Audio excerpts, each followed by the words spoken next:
On tonight's episode of Forensics Mysteries, a young woman becomes the center of attention in the death of a young man. A secret love affair, addictions, and lies all contributed to the death of a man named Greg DeVillis. How is it that a homicide could be written off as a mere suicide while the suspect goes free?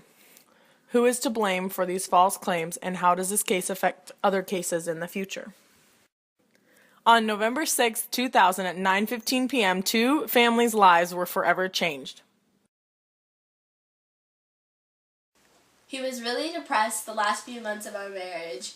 He would spend his nights drinking. Kristen Rosum grew up in an upscale neighborhood in Claremont, California.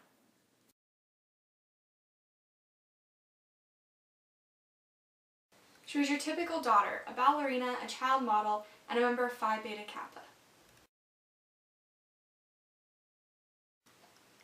Kristen grew up in a perfect family. Her parents were professors at Claremont McKenna College. She always had the constant pressures to be perfect from her family. These pressures caused Kristen to wind up here in Tijuana. This is where Kristen met her future husband, Greg. It was love at first sight. Friends, family, and loved ones saw how the two looked at each other when they first came home from their vacation in Tijuana. Within 2 years, they married on June 5th in Claremont. She soon found a job working in a San Diego medical examiner's lab, and by age 28, found a job being a forensics toxicologist. Kristen's boss, Michael Robertson, was an Australian toxicologist. Michael was intelligent and handsome. He was everything any girl would want. He specialized in a certain drug named fentanyl, which is a drug given to terminal cancer patients. This drug is capable of suppressing the respiratory system to the point of suffocation. Both Michael and Kristen attended a work function out of state. Soon, a romance blossomed between the two. In forensic science, toxicology means the science of dealing with the effects, antidotes, and detection of poisons. Toxicology plays a main role in tonight's episode as it pertains to the cause of death and detection.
Operator, I found my husband and he's not breathing. I think he committed suicide. Greg DeVillis was pronounced dead on November 6, 2000 at Scripps Memorial Hospital in La Jolla.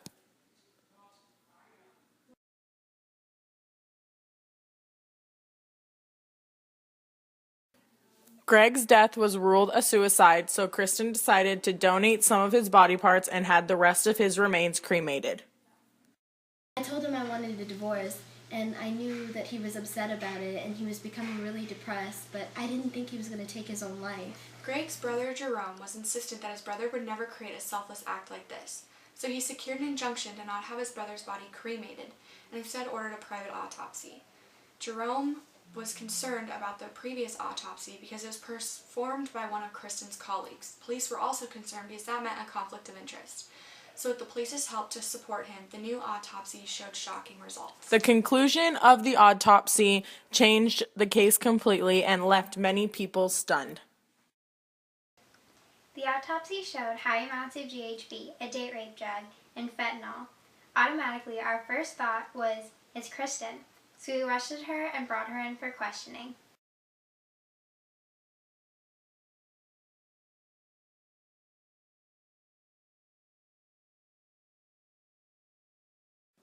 Greg went into cardiac arrest due to the combined side effects of GHB and fentanyl.